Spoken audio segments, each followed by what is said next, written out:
So I was Christian my whole life. I went to Christian school, I did Sunday schools, I did vacation Bible schools, I did Bible studies. My parents even hosted like college level Bible study courses at our house for a good chunk of my childhood.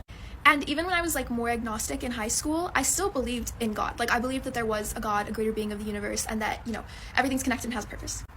And when I got to college, I decided that I wanted to start going to one of the college Bible studies at a local church.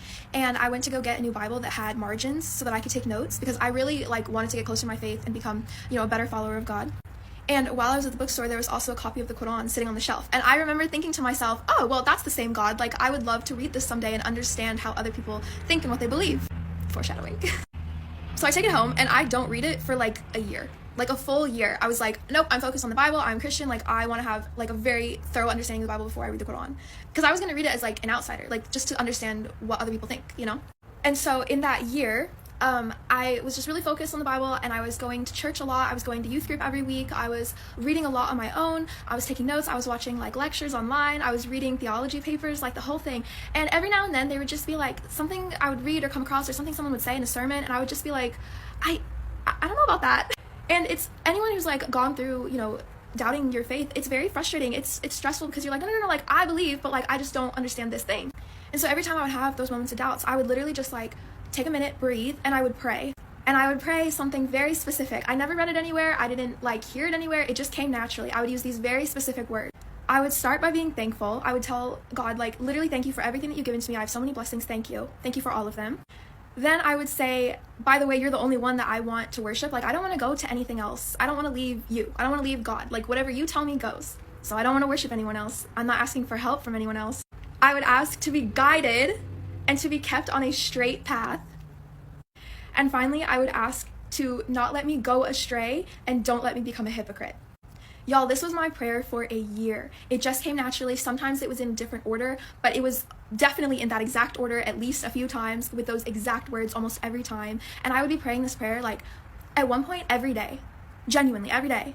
Fast forward to about a year ago, I'm sitting in my bed praying, and I just get this feeling that's like, go read the Quran.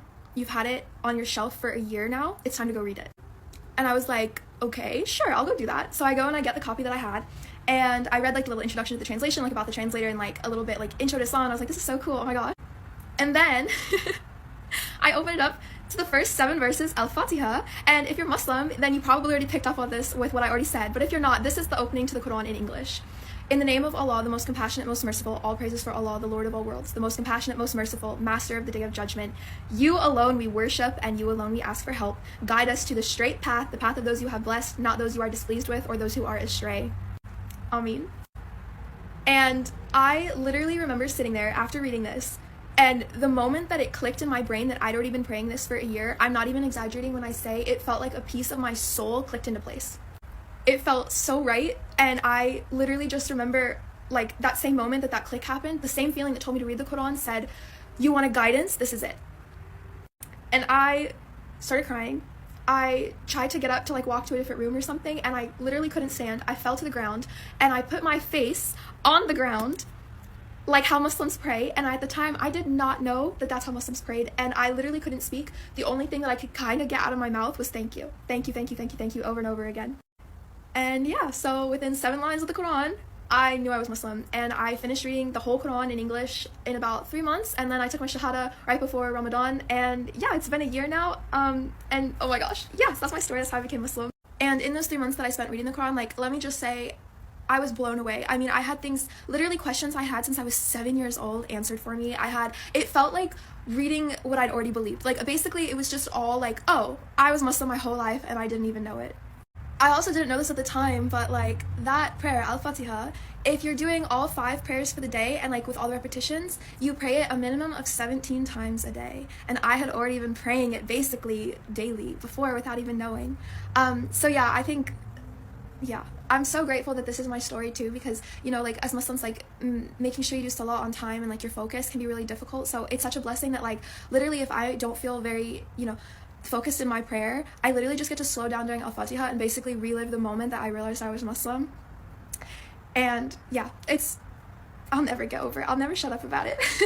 Oof, it got a lot darker out. But that's my story. I am so genuinely blessed to be Assalamu alaikum viewers, welcome to my channel SGM Islam. Viewers, as you have heard her Revert story, viewers, did you notice something that she again and again was talking about the Holy Quran? She told us that the Quran was the main source of her hidayat or guidance, as she recited Surah Fatiha as well.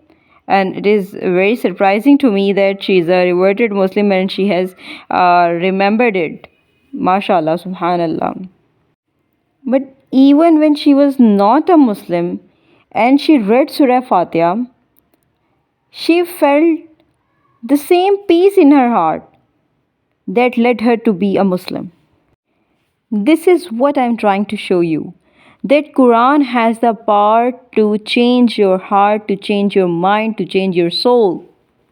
Even in our history, in Islamic history as well, Hazrat Umar radiallahu ta'ala anhu, he also embraced Islam when he heard Quran. So in this way you should understand the value and the power of Quran. But some non-Muslims and some non-believers, they just try to manipulate some verses of Quran, and they just try to mislead the people that Quran is saying this, Quran is saying that, Quran is saying something wrong about the women, about the status of women, about anything. They just do it with evil mind and with evil thought and with evil intention. But Quran has the power to change everything. If you pray to God for hidayat, for guidance, He will surely show you the right path. There is only Satan who will stop you to read Quran. So read Quran as many times as you can. Quran will tell you that what God is saying. You will feel that God is talking to you. In the Quran, you will have the incidents of Jesus Christ, Moses, Abraham, and some other prophets as well. Surah Maryam will tell you the whole birth story of Jesus Christ. After reading the Quran, you will get the truth. You will get the truth that there is no God but Allah, and Muhammad, peace be upon him, sallallahu alaihi wasallam, is his final messenger. A prophet or a messenger cannot be a god. Jesus Christ was not the God of was not the Son of God, or he was not the God, but only Allah is the God. Christ himself was the messenger of God. He brought the message of Allah. I hope you like this video. Please share this video with your Muslim and non-Muslim friends as well, because I want them to know about Islam. I want them to know about the status of Islam, that how people are reverting to Islam, how they are getting know the reality, the truth, that there is no God but Allah, and Muhammad, peace be upon him, is his final messenger. Thank you so much. Take care.